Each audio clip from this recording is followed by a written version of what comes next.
In the coastal parish of West Endelstow, life moves with a certain predictable rhythm, governed by the tides and the strict social hierarchies of the Victorian era. It is here that we meet Elfride Swancourt, the daughter of the local vicar. She is a woman of spirit and beauty, but her life is one defined by the boundaries of her station. The story begins when a young man arrives in the parish, Stephen Smith, an architect's assistant from London. He is handsome, striking, and possesses a pair of blue eyes that immediately catch Elfride's attention. There is an instant, almost magnetic connection between them. They share a certain sense of solitude, a feeling of being slightly out of place in the quiet, orderly life of the village. But while their attraction is immediate, the world around them is not so simple. Stephen is a man of ambition, but he is also a man of humble origins. He is the son of a local mason and a dairymaid, and though he carries himself with the grace of a gentleman, his social standing is a reality that cannot be ignored.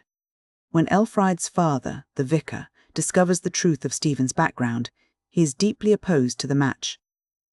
To a man of his position, social class is not just a matter of preference, it is a fundamental law of the world. The pressure from her family and the weight of local expectation begin to press in on Elfride. Desperate to escape the constraints of her life and secure her future with the man she loves, Elfride and Stephen make a reckless decision. They will marry in secret. They travel to London to finalize the marriage, but the city is overwhelming. The chaos and the sheer scale of London life, combined with Elfride's growing anxiety about what this marriage means for her reputation and her future, take their toll. She begins to see a lack of decisiveness in Stephen, perhaps a reflection of his own struggle to navigate a world that wasn't built for him. Overwhelmed and frightened, Elfride flees back to the safety of her home, leaving the dream of a life with Stephen fractured and incomplete. In the years that follow, Elfride's life takes a different, more structured path. She moves away from the impulsive passion of her youth and enters the orbit of Henry Knight, a sophisticated and intellectually demanding barrister. Knight is everything. Stephen was not. He is a man of high social standing, rigid principles, and a certain cynical maturity. He doesn't just want a companion, he wants an intellectual equal.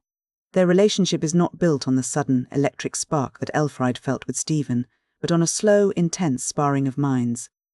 They challenge one another, and Elfride finds herself drawn to his stability and his intellect.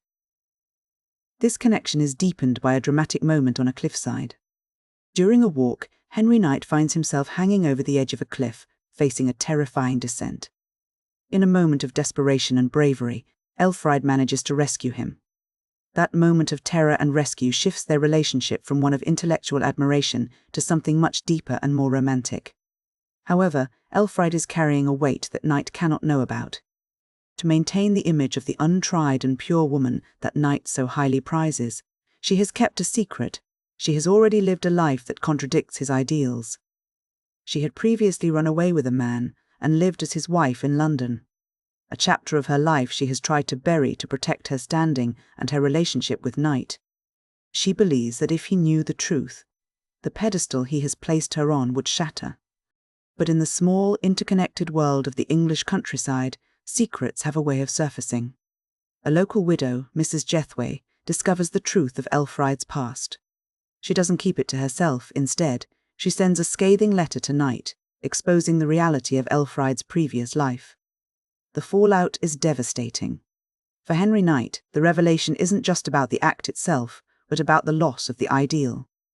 He had built his love for Elfride on the foundation of her perceived purity, and once that image is tarnished, he cannot reconcile the woman he thought he knew with the woman who actually exists. He breaks off the engagement, leaving Elfride socially and emotionally ruined. She is a woman caught between two worlds. She is no longer the sheltered daughter of the vicar, but she is not quite the respectable lady that society demands she be. Seeking to fulfill her social and familial duties, and perhaps looking for a way to find stability in the wreckage of her life, Elfride eventually marries Lord Luxellian. It is a marriage of circumstance and duty rather than passion. Tragically, the weight of her circumstances and her broken spirit seem to take their toll. She dies shortly after the wedding, leaving behind a widower and a legacy of quiet tragedy.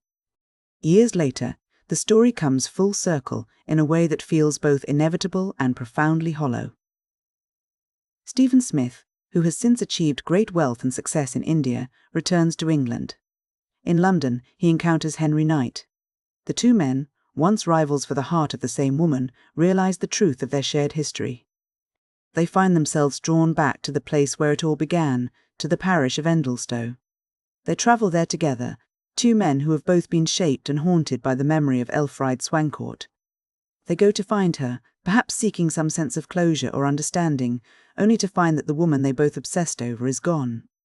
They stand together at her grave, looking at the stone that marks the end of her story. In the silence of the graveyard, the rivalry that once felt so monumental and all-consuming is revealed for what it truly was, a small, fleeting struggle against the vast, indifferent passage of time. When we look at the story as a whole, it's easy to see why Thomas Hardy's work can feel so heavy. This isn't just a story about a love triangle, it's an exploration of the invisible walls that hold people in their places. The central conflict is the collision between individual desire and the immovable structures of class and status. Elfride, Stephen, and Knight are all, in different ways, trapped by the expectations of their era. There is a recurring theme here about the danger of idealization. Henry Knight is perhaps the most tragic figure in his own way, because his love was conditional on Elfride being a perfect, unblemished object. He loved an idea of her more than he loved the actual woman. When reality failed to meet his standard of untried purity, he had no capacity to deal with the complexity of human experience. He wanted a saint, and when he found a human being, he walked away. We also see the destructive power of reputation. In the world Elfride inhabits, gossip acts like a poison. It doesn't matter that Elfride was a woman trying to navigate her own life and her own happiness. What mattered was how her life looked to the eyes of the community. The poisonous breath of social judgment effectively destroyed her ability to ever truly belong anywhere again.